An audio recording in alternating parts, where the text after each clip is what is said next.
Hi everyone. Thank you so much for attending this webinar, The Secret Muscle Influencing Your Horse's Lower Back Health. My name is Maya Lettinger with Freely Forward Bodywork, and I'm so happy to have you here today. This webinar is a sneak peek into my online course, Equine Massage 101. Today we're going to go over a muscle that influences your horse's lower back's tightness and function.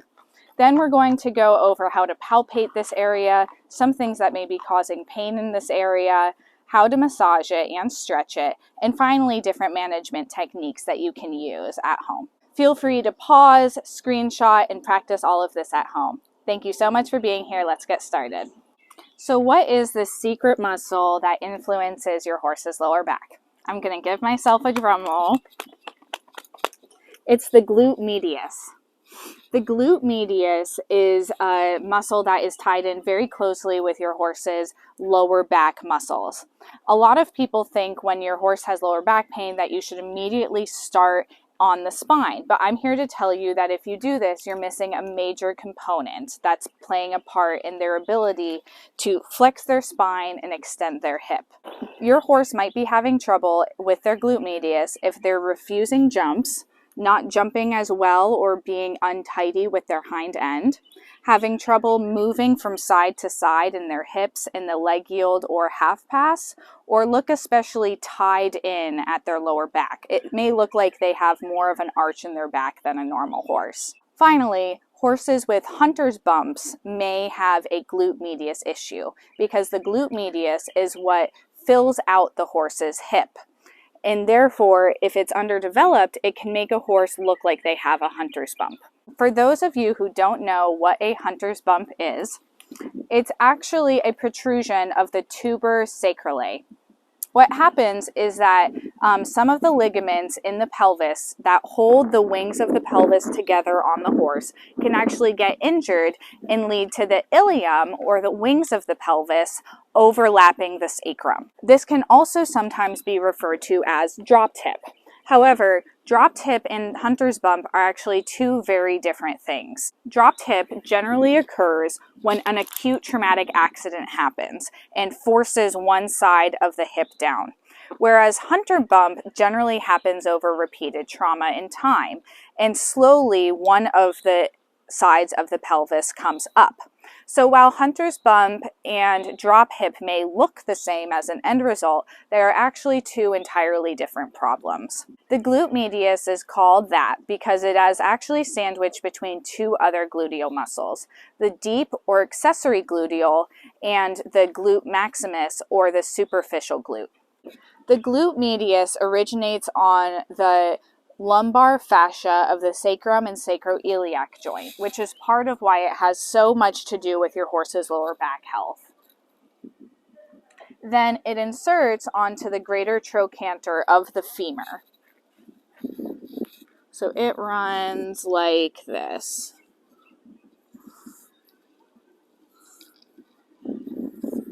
You can see how large it is. It is actually the largest muscle on the horse, and it is the most powerful muscle of the hindquarters. So how do you palpate your horse to see if they have glute medius pain? What you're going to do is take your hand on the edge of the point of their hip, right here, and then you're going to push straight like you're going into their sacrum or their spine. So think about pushing through the muscle instead of going over top, because that'll allow a deeper palpation. And what you're looking for is any kind of pain response. So what I'm specifically meaning by that is he might pin his ears, swish his tail, throw his head up. He may also get tight muscles right in there. As you can see, when I just touched him, he shrunk back a little bit. So I'm going to palpate again, and I'm really going to watch this portion of his lower back to see if that reacts. So as you can see, he did tighten up a bit there, and he is raising his head. You can't see on camera. Again, he tightens up and roaches a bit. So I'm going to palpate again, this time going a little bit more towards his spine. And there's not as much of a reaction. Palpating again, there's a little bit more of a reaction. He's not very reactionary on this, which is a good sign. It means he may not be in a lot of pain in this area. Your horse, if they have an issue in this area, may shrink away even more. I'm noting a little bit of pain and tension, but not a lot on Avi today. Another good thing to do is make sure to palpate on both sides. So Avi on his left side did not palpate as very sore, but we'll flip him around in a second and I'll palpate him the other way to see if he is sore on that right side. So now we're going to palpate again. My hand is finding his hip bone. My fingers are on top of it, and I'm pushing straight forward. I'm going to do that again and watch this portion of his lower back. You can see he tightens and tenses his muscles all through his back.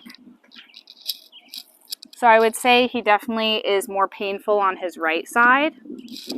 He's also leaning into me. You can see that my palpation feels a little bit like a massage to him. So that means that it may be a sore area. Again, I'm palpating again, and you can see how tight he is all through his back. Some people ask me how often and how many times should I palpate. What I say is that the first time you palpate is generally the best indicator of if they are sore or not, because the more you palpate and go over that area, they're going to become a lot more used to that sensation and they're less likely to react negatively. So don't over palpate thinking that as they react less and less, it's less and less painful. They're just more used to the pain. You can definitely palpate this muscle every day, but within one day, the more you palpate it, the less reactive they're going to be.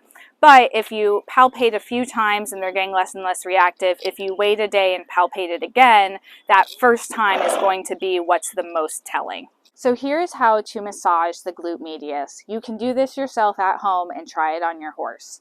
So what you're going to do is something I call the fan method. So you're going to start this direction and then you're going to fan out.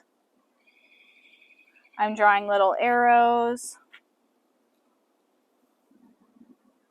You're going to fan out across the glutes with your pressure. So I'm going to take my fingertips and I'm using enough pressure to go through the muscle with the force of my arm, but I'm not being super deep because this is a sensitive area. What I'm practicing in this method is something called myofascial release, which is all about pushing into the tissue and finding an adhesion or what feels like a catch or a tight muscle. And then I'm going to hold that pressure steady until I feel the muscle relax. I'm also going to be watching his lower back for signs of pain and then for signs of relaxation. So I'm starting at the point of his hip.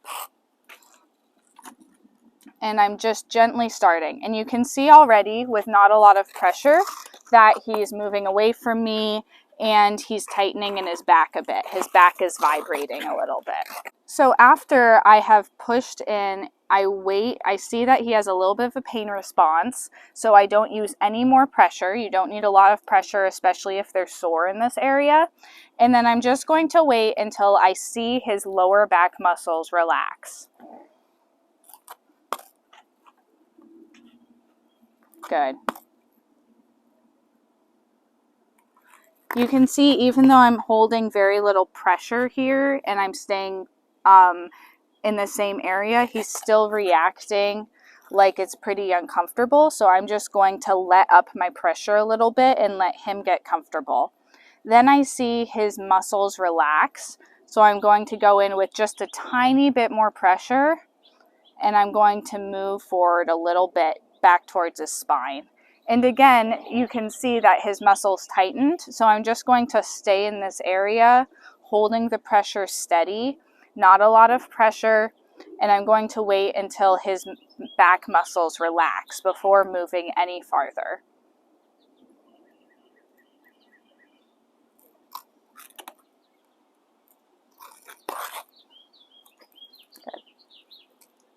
Good. And you can see that I did move just a little bit when it looked like he relaxed, and then he reacted again. So I'm just holding the pressure soft and steady. Good boy. And then I'm going to move a little bit more as he relaxed. And again, he just roached his back a tiny bit. It was pretty uncomfortable. So I'm just going to hold this pressure very gently and wait until his back relaxes. Good. Then as his back starts to relax, I'm just going to move a little bit more. And again, he immediately reacted. He's clearly pretty uncomfortable in this right hip, which makes sense because when we palpated it, it was a lot more reactive than the left hip.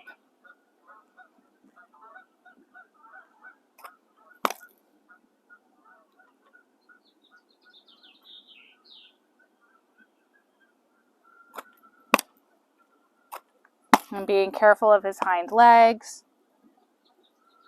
Good.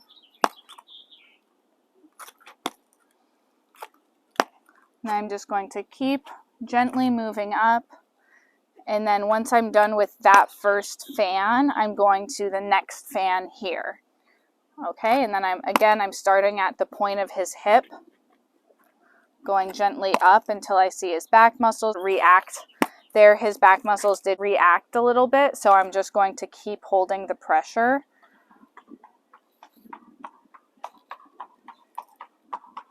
I'm going to keep holding it. Then I see his back muscles relax, so I continue to push up.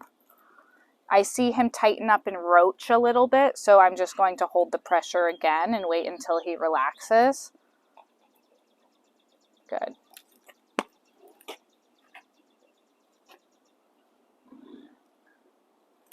And then you can see right there, he had a really big reaction where he roached. So again, what I'm doing is I'm going up through here, and then once I finish that stroke, I would go up through here, and then up through here, and then finally up through here.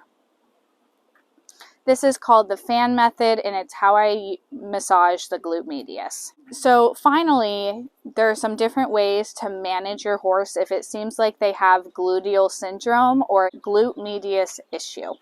How you're going to do that is you may want to lower the amount that you're jumping if your horse is a jumper, as jumping often leads to a lot of pain in this area because it's the main muscle that pushes off the hind end when over fences.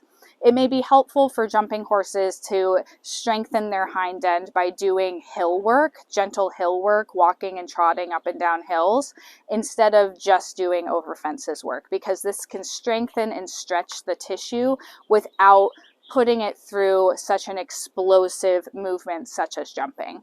If your horse is a dressage horse or has another discipline that doesn't involve jumping and they have pain in this area, which is very, very common, I highly recommend working on this area regularly. Additionally, stretching it is very helpful. I'll show you guys a stretch in a minute that you can do. So if your horse does have a glute medius problem, in addition to using the fan method to massage them, I highly recommend pulling their back legs forward to allow the glute to stretch. So how you're going to do this is you're going to pick up the hind leg and gently pull it forward, then gently place it down so that they're holding the stretch and it's not so hard on your back as if you were holding it. Finally, if your horse has lower back problems and gluteal problems, I highly recommend you learning how to massage their hamstrings. If you want to learn how to massage their hamstrings, all you have to do is sign up for my course. I will be going over that and teaching it. I'm very excited to teach you guys those techniques. I hope you enjoyed learning about the glute medius, what might be causing pains and problems in it, what you can do to massage it at home, and different management techniques you can use for your horse. This has been a sneak peek to my online course, Equine Massage 101, that I'm so excited to announce is now open to buy and will start June 1st. I developed Equine Massage 101 because I saw an overwhelming need for horse owners to be able to help their horses at home, independent of a professional. I designed it so that any professional massage therapist or well-educated amateur would get a lot out of it, but I broke it down enough so that any person who is new to horses and new to horse ownership could also learn and benefit from it. The course is 12 weeks long and is very interactive. The format of the course is this. Every Wednesday, I will release a video over a specific area. This video will go over signs that your horse might have pain or tension in this specific area, its anatomy, massage and/or stretching techniques you can perform at home, and finally, management techniques you can practice to help best manage your horse.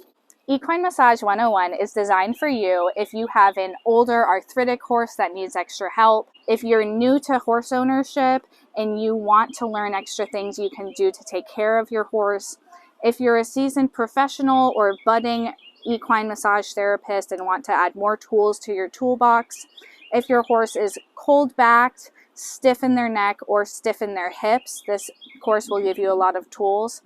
Or finally, if you are new to loving horses and you want something else to do with your horse outside of riding. If you're sick and tired of your horse always running away from you when you go to catch them, it may be because all you're doing with them is riding.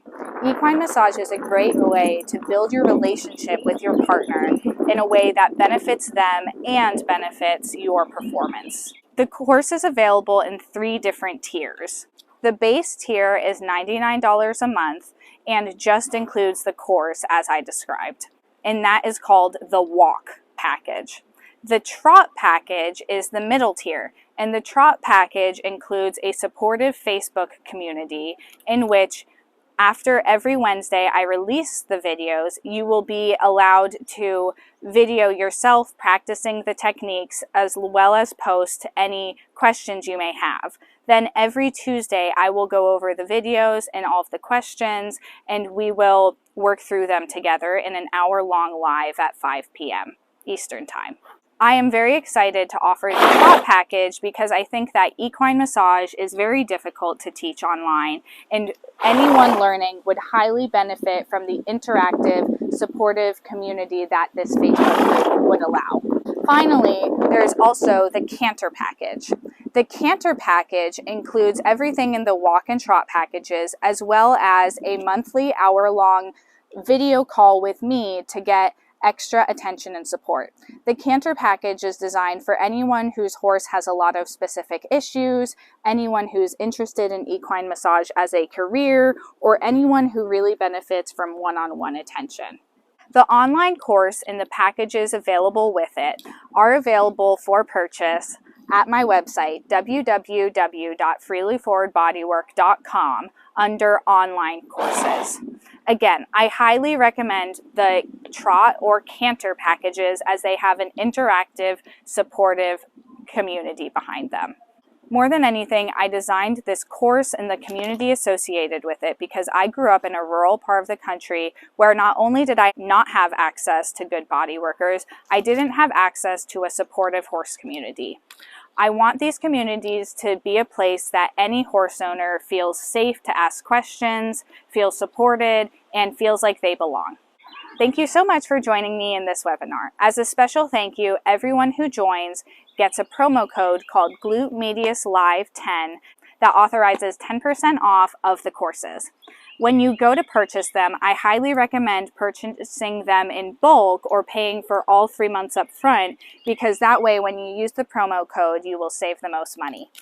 Thank you so much. I'm looking so forward to joining you. If you have any questions about the courses or anything else bodywork related, please feel free to reach out to me at my email, maya@freelyforwardbodywork.com, or leave a comment on this video.